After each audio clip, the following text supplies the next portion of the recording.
Hi friends, எங்கள் அம்மாவை கொண்டு நாங்கள் சென்ட்ரலில் விட போகிறோம். சென்ட்ரல்லேருந்து அவங்க திருநெல்வேலிக்கு கிளம்ப போகிறாங்க. அதனால் நாங்கள் எக்மோரில் கொண்டு எங்கள் அம்மா விடறதுக்கு போகிறோம். நாங்கள் மெட்ரோ ட்ரெயினில் போனதே இல்லை. அதான் சரி போய் ட்ரை பண்ணலாம், எப்படி தான் இருக்குன்னு பார்ப்போம். நம்மளும் ஒரு தடையாடி போய் பார்க்கணும்ல, அதனால் போகலான்னு சொல்லிட்டு மெட்ரோ ட்ரெயினில் போனோம். கொஞ்சம் போயிட்டு கொஞ்சம் வீடியோலாம் எடுத்துகிட்டு கொஞ்சம் ஃபன் பண்ணிகிட்டு இருந்தோம்.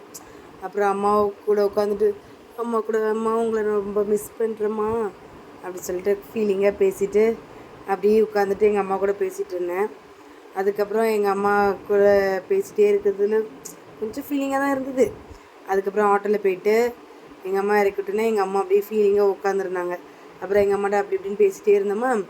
அப்புறம் அப்படி விட்டுட்டு வீட்டுக்கு வந்துட்டோம். வீட்டுக்கு வந்தோன்னா ஒரு ஃபேமிலி ஃப்ரெண்ட் வீட்டில் போயிட்டு பர்த்டே ஃபங்க்ஷன் அதே அட்டன் பண்ணிவிட்டு, பக்கத்து வீடு தான் அட்டன் பண்ணிவிட்டு நாங்கள் எங்கள் தெருவில் 4 வீடு தான். 4 வீடுமே நல்லா சூப்பராக பெஸ்ட்டாக இருக்கும். அந்த 4 பேருமே நாங்கள் எப்போதுமே ஒன்றா உட்காந்து பேசுகிறது, நல்லா என்ஜாய் பண்ணி நல்லாயிருக்கும். அந்த 4 பேர் வீட்டில் ஒருத்தவங்க வீட்டில் ஃபங்க்ஷன் நல்லா என்ஜாய் பண்ணி நல்லா கேக்லாம் நல்லா சாப்பிட்டுட்டு அவனுக்கு நான் கொஞ்சம் ப்ளஸ் பண்ணி விட்டுட்டு எல்லோரும் வரிசையாக உட்காந்து கேக் சாப்பிட்டு நல்லா என்ஜாய் பண்ணோம். இப்படி இது லைஃப்பில் ஒரு முக்கியமான ஒரு இது மாதிரி நல்லாயிருக்கும். எல்லோரும் ஒன்று போல் உட்காந்து மனசில் என்ன ஒரு கஷ்டங்கள் இருந்தாலும் அதெல்லாம் இந்த நிமிஷம் மறந்துடும். இந்த சின்ன பிள்ளைகள்லாம் பார்க்கும்போது ஒரு சந்தோஷமாக இருக்கும். அதுக்கப்புறம் எல்லோரும் மொத்தமாக உட்காந்துட்டு பப்ஸு, கேக்கு, ஜூஸ் எல்லாம் குடிச்சிட்டு இனிதே எல்லாம் நல்லபடியாக நிறைவேறியது பர்த்டே ஃபங்க்ஷன். ஓகே, பாய்.